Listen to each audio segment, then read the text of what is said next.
Guys, I'm here in the Drag Driven Repeat booth this week with the Williams family. I'm so excited. You guys are longtime multi-event competitors. You guys have been out a lot.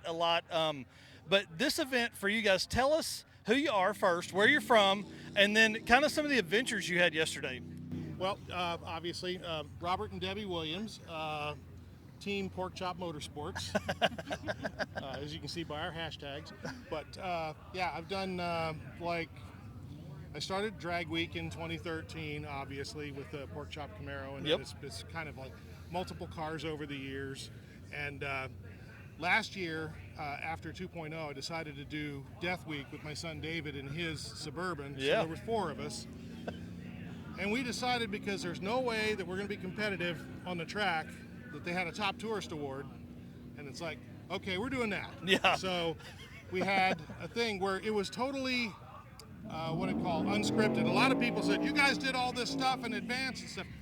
I literally flew in on a plane, Wow. with one of the other guys on the team. That's awesome. And then we get there, and it's like, okay, David, you drive. Bradley, you navigate and find us spots. Yeah. I'll do the social media part. Dave, you're pit muscle. That's awesome. That That's kind of awesome. stuff. Yeah. So this year, of course, I had medical issues that kept me out of Sick Week and Rocky Mountain Race Week. Yep. Doctor wouldn't let me race. So now I'm cleared, and it's like, well, we had planned on. Tom had announced 666 last year at Death Week. Oh, yeah. So it's like, whatever I do, I can't miss it. Oh yeah. This is a Cannot trip of a miss it. lifetime right here. So then, I own the Roadkill Biscayne, from the TV Yep. show Roadkill, and it's like we took the Biscayne last year to on Rocky Mountain Race Week, and we went up Pikes Peak like Freiberger and Finnegan did. Wow. But then we brought it back down under its own power, which they didn't do. Right. And we finished the event and drove it home. So we put like 6,000 miles on it. That in is so like awesome. 10 days. So it's like, well, we're going to take the Biscayne, and while Tom is, while our route here is between Springfield and Albuquerque / Roswell. Yep. We actually drove. The plan was to drive the Biscayne up to Chicago. At the start. Yep. At the start, drive down to the beginning of 666, do the event, and then drive the rest of the way out to Santa Monica. Oh wow. So then, night before we're going to leave, I was like, I'd been thrashing on this thing. I'd been changing a bunch of stuff. Yep. And getting it ready for long distance driving, and I had to swap the transmission in it because I Nice. had a bad transmission. But took it on test drive, got 2 miles from the shop, and the hydraulic release bearing blew out. Oh, The night before we were come leaving, on. and it's like on the weekend. Yep. So it's like there's no way I can get parts overnight because I was doing all kinds of stuff in my head. It's like, can I throw an automatic in it, do Yep. whatever? And it's like, you know what?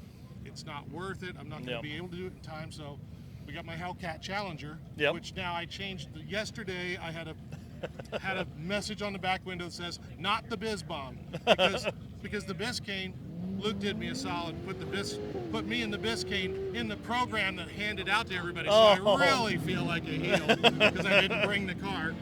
So it's like I got to remind everybody that sorry, I was going to bring this really cool storied car and add to its story. Yep.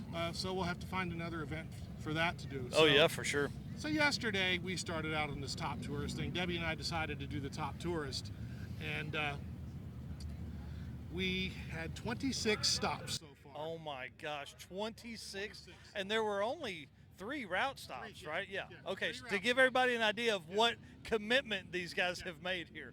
We spent 2 hours in Springfield alone before we even left. How cool.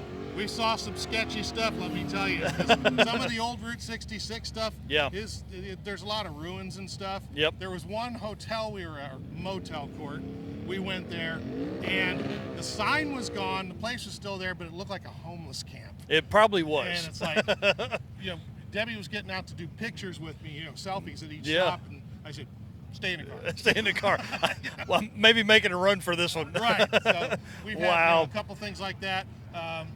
We went to the Bonnie and Clyde hideout house How cool. yesterday Yep. in Joplin.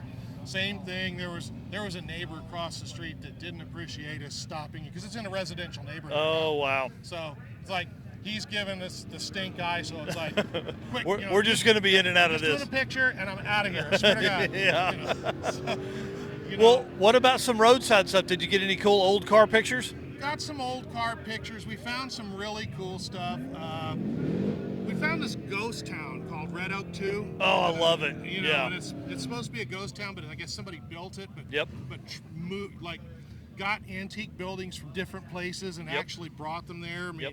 really cool. You know, seeing buildings from the 1800s and stuff Yep. is really cool. Yeah, the Red Oak 2 is really a neat community, and like all the folks that actually live there, I mean, they're local business owners and all that kind of stuff. It's not just a tourist spot to go through and look cool. It's actually a functioning community. It's really neat. Oh, really? Yep. Okay, that's cool. That's Yep. cool.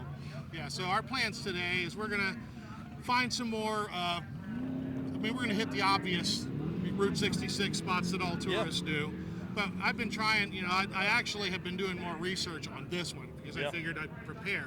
Because last year we hit 100 stops. All week. All week. Yeah. So my goal is to do at least that Yeah. in the first half. Wow, man, that is so cool. If I can. Because That I is know so that our cool. drive day, we've got 10 legit checkpoints. Wow. So I'm finding some other ones, and Yeah. not what you would typically see as a Route 66 stop per se. Yeah. I mean, I've found like movie locations. Oh, gotcha. Yeah. You know, interesting stuff or things that a tourist would do. Yeah. You know. How cool. Well, the fun part I think about this event for like a seasoned competitor like you is this really kind of is an opportunity for you guys to kind of have a vacation. You're gonna probably make one, maybe two passes a day, and then hit the road. Yeah, one and done. Yep. Get that experience that you normally get drag racing, and then jump on the road and have some fun. What time is it right now? 9 o'clock in the morning. It is 9:32. Wow, 9:30, and so we don't race again until the morning. Right. So you guys have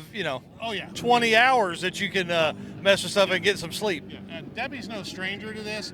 We do. No.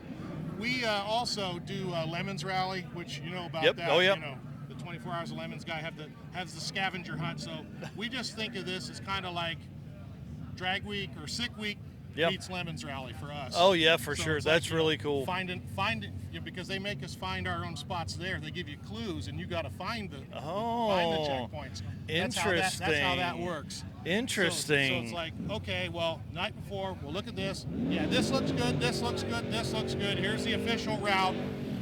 This one's only so much off of it, or this one's along the way, stuff like that. How fun. Well, where can everybody follow your adventures? They can follow us on Facebook, actually, facebook.com/porkchopmotorsports. Awesome. And then hashtag, what's your special hashtag for this My event? hashtags are porkchopmotorsports, meow MFer, for obvious reasons there, and 666, and hashtag top tourist. How cool. Guys, thank you so much. Good luck today. I'm excited to see the adventure.